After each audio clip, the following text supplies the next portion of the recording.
ایک صحابی تھے حضرت عاصم بن ثابت رضی اللہ تعالیٰ عنہ۔ جنگ احد میں نا حضور کے ہاتھ پہ موت کی بیعت کی، جنگ احد میں بیعت کی، سونیا تیرے نام پہ مرنا، ڈٹ کے لڑے۔ سلافہ بن سعد کے 2 بیٹے بدر میں قتل کیے انہوں نے۔ ایک قبیلہ غزیل تھا، انہوں نے احد کے بعد حضور سے کہا کچھ قاری ہمیں دے دیں، ہم نے قرآن سیکھنا ہے۔ تو نبی پاک نے کچھ بندے بھیجے تو عاصم بن ثابت کو بھی بھیجا، لیکن انہوں نے دھوکہ کیا، وہاں جا کے ان کو گرفتار کر لیا۔ جب گرفتار کر کے مکے والوں کے ہاتھ بیچنے لگے تو حضرت عاصم بن ثابت نے تلوار نکال لی، فرمانے لگے میں کافر کا قیدی ہو کے جینے سے بہتر ہے شہادت کی موت مر جاؤں۔ کافروں کا قیدی لڑے اور فرمانے لگے میرے کمان میں تیر باقی ہے، میں لڑوں گا اور اتنا لڑوں گا کہ تمہیں پتہ چلے گا مجھے لڑنا آتا ہے۔ اور فرمایا میں صبر کروں گا اور صبر کر کے دکھاؤں گا، میں ڈٹوں گا اور تمہیں ڈٹ کے۔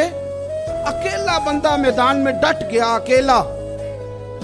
جب تیر ختم ہو گئے تو پھر نیزہ نکال دیا۔ یہ بات آپ کو اس لیے سمجھا رہا ہوں کہ کچھ لوگ کہتے ہیں جی میں اکیلا کیا کروں، تو یہ آخر میں یاد رکھیں کہ صبر آپ نے کرنا ہے چاہے اکیلے بھی رہ جائیں، حوصلہ کرنا ہے چاہے اکیلے بھی رہ جائیں۔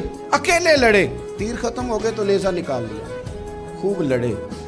اب اس نے قسم کھائی تھی کہ میں نے ان کی کھوپڑی پہ معاذ اللہ کھوپڑی منگانی ہے، سر منگانا ہے، اور یہ جو لے جا رہے تھے دھوکے کے ساتھ یہ بھی بیچنے لے جا رہے تھے۔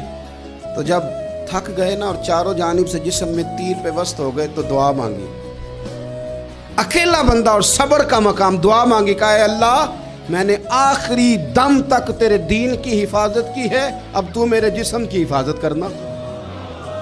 ان کے ہتھے نہ چڑھ جائے میرا جسم۔ حضرت عاصم بن ثابت رضی اللہ تعالیٰ عنہ شہید ہو گئے۔ کافر قریب گئے جسم پکڑنے کے لیے، گرفتار کرنے کے لیے، سر کاٹنے کے لیے، تو شہد کی مکھیاں آ گئی، پورے جسم پہ قبضہ کر لیا۔ قریب جاتے تو مکھیاں لڑتی، کہنے لگے پیچھے ہٹ جاؤ، شام ہوگی نا تو اڑ جائیں گی، پھر ہم سر کاٹ لیں گے۔ شام تک چاروں جانب بیٹھے رہے، نہ کوئی ہوا آئی، نہ کوئی بادل برسا، نہ کوئی طوفان آیا۔ شام کو انہوں نے اٹھانا تھا، ایک ریلا آیا پانی کا اور جناب عاصم بن ثابت کی لاش مبارک کو بہا کے لے گیا۔ میرے رب نے اس میدان میں بھی یہ بتلایا کہ جو صبر کرے نا رب اس کے جسم کی بھی حفاظت فرمایا کرتا، کہ جسموں تک کی آخری دم تک اللہ کی مدد ان کے سامنے حال رہتی۔